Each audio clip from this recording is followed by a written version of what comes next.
2020년 국회 국정감사장에선 김병기 민주당 의원 아들에 대한 죽심부름이 도마에 올랐습니다.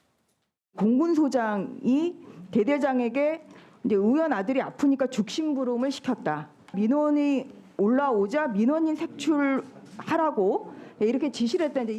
당시 국방위 수석이었던 김 의원은 간부들의 선이었다면서 철저한 진상규명을 요구한다고 밝혔습니다.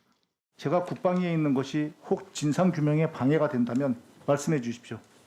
사보임하고 기다리겠습니다. 그런데 이후 국방부의 감사가 시작되자 김 의원이 감사 담당자를 국회로 불러 조사 내용을 바꾸라 했다는 주장이 나왔습니다.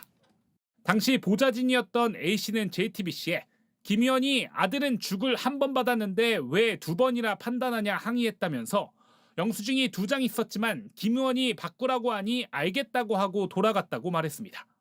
감사 담당자 B씨는 당시 김 의원을 만난 것 자체는 인정했습니다. 당시 아들이 이미 전역한 상태라 아들의 진술을 듣기 위해 간 것이라면서도 우리가 먼저 나서서 보자고 하진 않았다고 밝혔습니다. 이후 감사 결과가 바뀌지는 않았다고도 했습니다. 하지만 국방위 소속 김 의원이 아들 문제를 다루는 감사 담당자를 따로 만난 건 부적절하다는 지적이 나옵니다. 피감기관인 국방부 직원을 불러들인 것 자체가 압력으로 작용할 수 있기 때문입니다. 김 의원 측은 확인되지 않은 사실이 많이 보도되고 있어 심히 유감스럽다며 대부분의 내용이 사실 무근이라는 입장을 전했습니다. JTBC 김필준입니다. 김병기 의원의 전직 보좌진 A씨는 지난해 11월 경찰 조사에서 차남 숭실대 편입과 관련한 김 의원의 행동과 지시 등을 구체적으로 진술했습니다. 해당 학과 편입을 위해선 아들이 취업을 해야 했는데 직접 김 의원이 기업 회장에 전화하는 걸 들었다고 했습니다. 월급은 최저임금만 주셔도 된다, 편입만 하면 된다며 은혜는 갚겠다고 했고 이후 아들이 해당 기업에 들어갔다는 게 A씨 주장입니다. 또 배우자의 동작구의회 법인카드 사용 의혹과 관련 경찰 출신 국민의힘 의원에 부탁한 정황도 상세히 진술했습니다.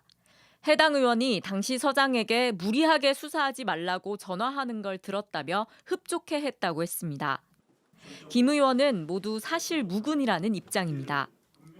윤석열 정권의 가장 핵심한테 이걸 갖다가 부탁하면은 일반적인 상식으로 볼 때 죽이라는 소리지 그게. 국민의힘은 김 의원을 고리로 윗선을 겨냥하고 나섰습니다. 강서은 의원에게 믿을 만한 뒷배가 있었다고 의심할 수밖에 없습니다. 분명 김병기 의원보다 더 힘이 센 윗선의 누군가일 것입니다. 2022년 지방선거 때 다주택자의 공천 헌금까지 주려고 했던 김경 시의원이 단수 공천된 이유가 뭐냐는 겁니다. 또 김 의원이 수천만 원의 정치 자금을 받았다는 탄원서가 2023년 12월 김현지 보좌관을 통해 이재명 당시 당 대표에게 전달됐다는 점도 강조하고 있습니다. 민주당은 공세 차단에 나섰습니다. 번지스를 잘못 찾아도 한참 잘못 찾았습니다. 당 대표의 국회의원 보좌관이 투서를 당에 전달하는 것 말고 무엇을 더 합니까? JTBC 조보경입니다. 더불어민주당 윤리심판원이 김병기 전 원내대표에 대해 제명 처분을 내렸습니다. 당적을 박탈하는 당내 최고 수위 징계입니다. 징계 시효가 지났다는 김 의원의 주장을 물리치고 시효가 지나지 않은 사건만으로도 제명에 해당한다고 밝혔습니다. 김 의원은 즉시 재심을 청구하겠다고 했습니다. 류정화 기자입니다. 공천 헌금 수수 등 13가지 의혹을 받고 있는 더불어민주당 김병기 의원에 대해 당 윤리심판원이 어젯밤 제명을 의결했습니다. 원내대표직 사퇴 13일 만인데 제명은 당적을 박탈하고 강제 출당하는 최고 수위 징계입니다.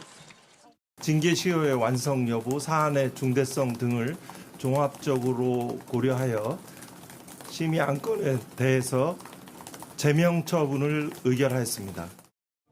김 의원은 제기된 여러 의혹들이 당규상 징계 시효 3년이 지난 점을 들어 징계가 부당하다고 주장한 것으로 알려졌는데 윤리심판원은 이를 받아들이지 않았습니다.